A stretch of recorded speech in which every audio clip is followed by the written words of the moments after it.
Well hello everyone, I hope you guys are good. आज कुछ बहुत सारी खबरें, कुछ बहुत सारी बातें करने को, जैसे दीपेंद्र सिंह आयरी को प्लेयर ऑफ द ईयर का अवार्ड मिला है, उनके बारे में बात करेंगे। वो कुछ प्लेयर जिनको सेलेक्ट नहीं किया गया, जिसमें से विनोद भंडारी एक हैं, जिन्होंने बहुत प्रोफेशनली एक पोस्ट डाला और जिनका सिलेक्शन हुआ है, उनके लिए दो बातें लिखी, उनको लेकर बात करेंगे। और बेस्ट प्लेइंग 11 क्या होगी उस पर भी नजर डालेंगे कि भाई जरा देखें एक बार के बेस्ट 11 क्या होती है। मेन नजर उसी पर डालेंगे। ये तो खैर क्योंकि हो रही है बातें तो उसके बारे में करना जरूरी है, लेकिन मेन जो इस वीडियो का मकसद है वो है बेस्ट प्लेइंग 11 क्या होगी T20 वर्ल्ड कप के लिए। ठीक है, तो सबसे पहले दीपेंद्र सिंह आयरी को मिलता है प्लेयर ऑफ द ईयर का अवार्ड। अब देखो, अगर आप आयरी की तरफ देखते हो और अदर प्लेयर्स की तरफ देखते हो तो आपको कहीं ना कहीं ये चीज तो फील होती है कि नहीं यार, आयरी जो है कंप्लीट प्लेयर है। अगर आप मुझसे पूछोगे तो बस मुझे ऐसा लगता है कि यार बैटिंग में आयरी थोड़ा सा पीछे, हालांकि वो मेन अपने 6 छक्कों के लिए और अपने बैटिंग के लिए काफी हद तक जाने जाते, तब से उन्होंने सिक्सेस लगाए हैं, तब से कि भाई अटैकिंग इंटेंट है, पावरफुल बैटर है, बहुत तेज शॉट मारता है। बहुत सारे प्लेयर जैसे हार्दिक पांड्या जैसे एक प्लेयर है, वो फटाक से जैसे शॉट मारता है, जो बैट स्पीड होती है कुछ आयरी की वैसी होती है। लेकिन कहीं ना कहीं मुझे लगता है कि वो बैटिंग में ही पीछे रह जाते हैं, और ये मैं इसलिए कह रहा हूं क्योंकि बैटिंग में उनकी डिलीवरी उतनी अच्छी नहीं, उतना अच्छा डिलीवर करके नहीं देते हैं जितना अच्छा वो फील्डिंग और बॉलिंग में डिलीवर करके देते हैं। एक मतलब सारी कहानी क्या है, बैटिंग में उन्होंने काफी कमाल किया है, लेकिन बैटिंग में अगर आप उन पर भरोसा कर रहे होगे कि यार आज ये मैच आयरी निकाल देंगे, तो there is a good chance कि वहां पर आयरी जो है वो प्रेशर में सकम हो जाएंगे। और यहां पर उनके पास मौका है 2026 के T20 वर्ल्ड कप में कि भाई आप इंडिया में मुंबई में जब खेल रहे होगे, जो पिछली बार हुआ था उससे बचकर आगे निकलना और उस स्टोरी को पूरी तरह से हम भूल जाएं, ऐसा कुछ यहां पर परफॉर्म कर देना। But yes Indeed he is one of the best player of Nepal, चाहे आप बैटिंग की बात करो, चाहे बॉलिंग की, चाहे फील्डिंग की। एंड लाइक आई सेड, अगर आप मुझसे पूछोगे तो fielding top notch, bowling again good, और batting good but not as good as fielding and bowling.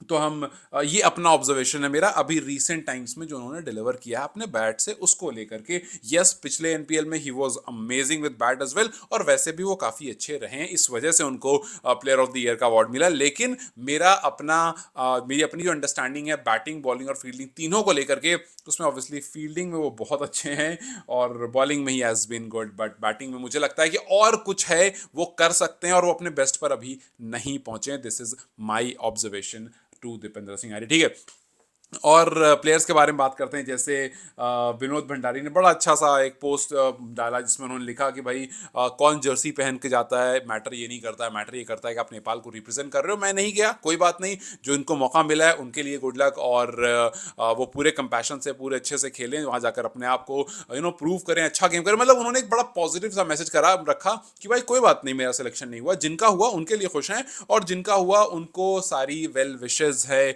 और इस तरह के और भी बहुत सारे प्लेयर्स हैं जिनका सिलेक्शन हुआ नहीं हुआ, और उन्होंने एक एक चुपचाप से पोस्ट डाला। जैसे कल हमने कुशल मल्ला के बारे में बात की थी, उसी में प्रतीश जीसी ने एक छोटा सा पोस्ट डाला। हालांकि शहाब आलम जो है वो थोड़ा सा उदास दिख रहे थे, और उन्होंने लिखा कि भाई किसको ब्लेम करूं, किस्मत को ब्लेम करूं, खुद को ब्लेम करूं, किसको ब्लेम करूं। थोड़ा क्रिप्टिक सा पोस्ट उन्होंने डाला।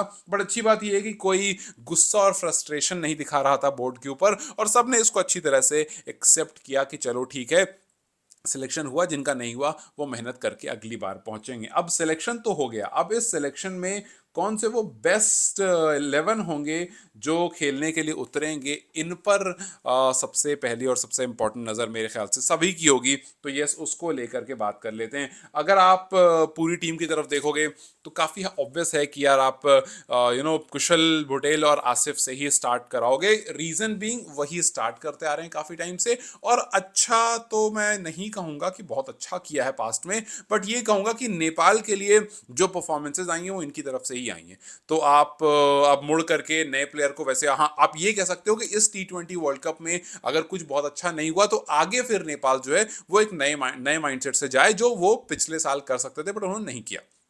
तो यहां से जब आगे बढ़ना है, then you have to be ready with your best lineup, अगर ये वाला काम नहीं करता। तो फिलहाल के लिए आसिफ और कुशल बुटेल मेरे हिसाब से is the best option, because आपको एक्सपीरियंस प्लेयर चाहिए होता है ऐसे प्रेशर मैचेस में। So I think they will do good for you. So Asif और कुशल स्टार्ट करेंगे।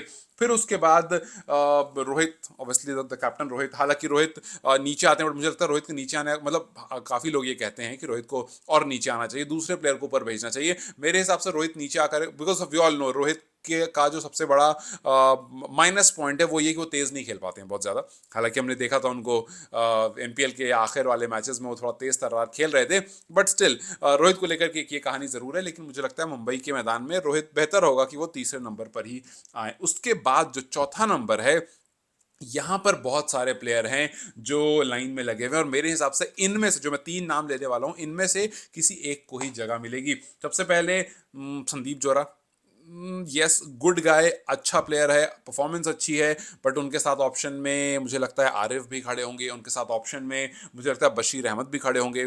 और अगर आप में से किसी को लगता है कि नहीं आरिफ का नंबर एकदम तय है, तो आप मुझे ज़रूर बताना कि आप किसको हटाओगे। तो मेरे हिसाब से बशीर, आरिफ और संदीप जोरा, इनमें से कोई एक प्लेयर, हाँ आप ऊपर नीचे कर सकते हो, आयरी को आप ऊपर भेज सकते हो और बशीर या फिर आरिफ और संदीप जोरा में से किसी एक को नीचे भेज सकते हो, बट मेरे हिसाब से इन तीनों में से ही कोई एक आपको खेलता हुआ दिखेगा। अगर आप नाम पूछोगे तो मुझे लगता है टीम जो है वो आरिफ के साथ जाएगी अगेन, या फिर संदीप जोरा के साथ जा सकती है।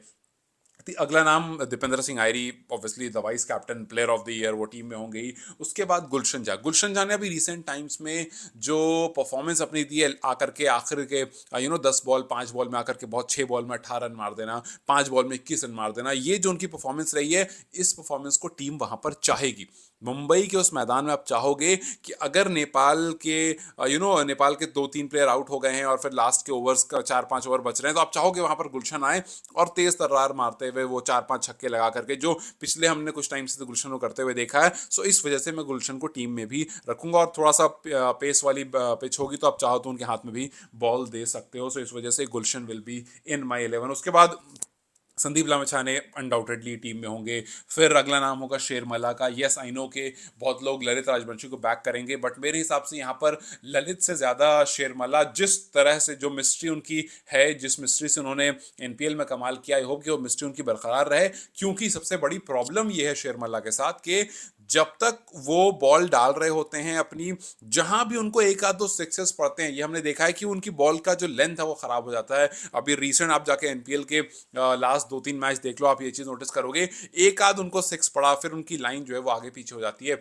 और जिसके खिलाफ आप खेल रहे होगे they will be good opponent, तो वहां पर अगर थोड़ी सी भी गलती हुई तो वो भारी पड़ सकती है। But still I will go for शेर मल्ला ओनली।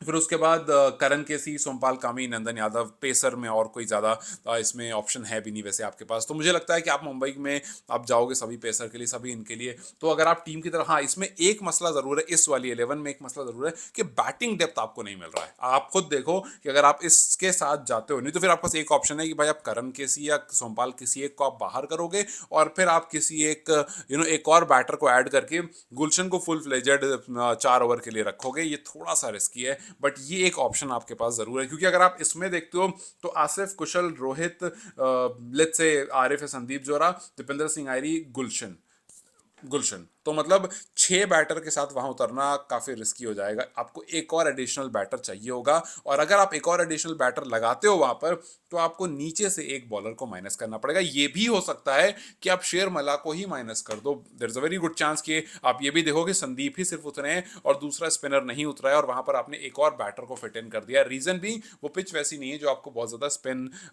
उसमें से जनरेट करके दे। सो ये देखना बहुत इंटरेस्टिंग होगा, बिकॉज अगर आप मुझसे दूसरी 11 पूछोगे तो दूसरी 11 में मैं दो में से एक ही स्पिनर को रखूंगा और एक और बैटर को वहां डालूंगा। रीजन बीइंग के 6 बैटर के साथ उतरना is not a very safe. तो आप चाहोगे कि एक और बैटर आपके पास हो, बिकॉज नेपाल के पास ऑलराउंडर्स हैं, स्पिन की जरूरत होगी तो स्पिनर्स वहां पर हैं। और बॉलिंग में आपके पास नंदन, बिकॉज नंदन बैटिंग करते हैं, सोमपाल ही बैट चला लेते हैं, करण किसी ही बैट चला लेते हैं, पर उनको आप बैट्समैन काउंट नहीं करते हो।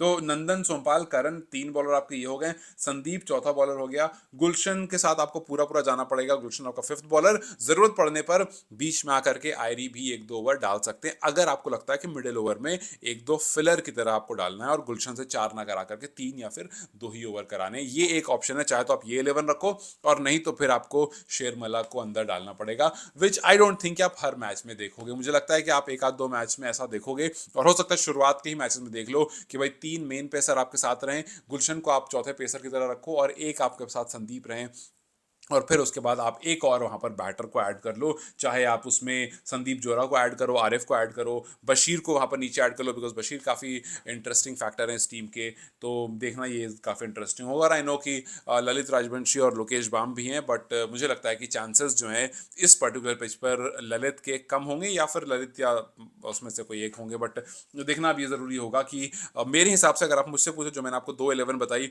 जिसमें एक में आप शेरमला के साथ जाओगे, एक में आप शेरमला को पीछे रखोगे और एक और बैट्समैन को वहां पर फिट इन करोगे। तो अब देखना यह है कि आप क्या 7 प्लेयर के साथ जाते हो बैटिंग के लिए कि भाई 7 बैटर्स जाएं, या फिर आप 6 बैटर के साथ जाते हो। 6 बैटर कहीं ना कहीं कंपैरेटिवली थोड़ा वीक होगा। रीजन बीइंग कि आपके पेसर उतने स्ट्रांग नहीं है। अगर ये स्पिन फ्रेंडली पिच होती तो मैं ये कहता कि भाई 2 पेसर को ले जाओ और उसके बाद आप स्पिनर्स को डालो, और वहां पर हो सकता है कि आप एक्स्ट्रा बैटर खिला करके, और फिर टेंशन नहीं होती। फिर मैं कहता कि आप बैटर एक कम भी रखोगे चलेगा, बिकॉज आपके स्पिनर्स जो हैं वो स्ट्रांग है। लेकिन यहाँ पर पेसर वाला हिसाब है, तो वहां पर नेपाल को देखना होगा कि भाई एक पेसर को माइनस करके या एक बॉलर को, स्पिनर को माइनस करके, एक हम मेन बैटर जो है उसको ऐड ऑन करना पड़ेगा। This is what I think from my 11।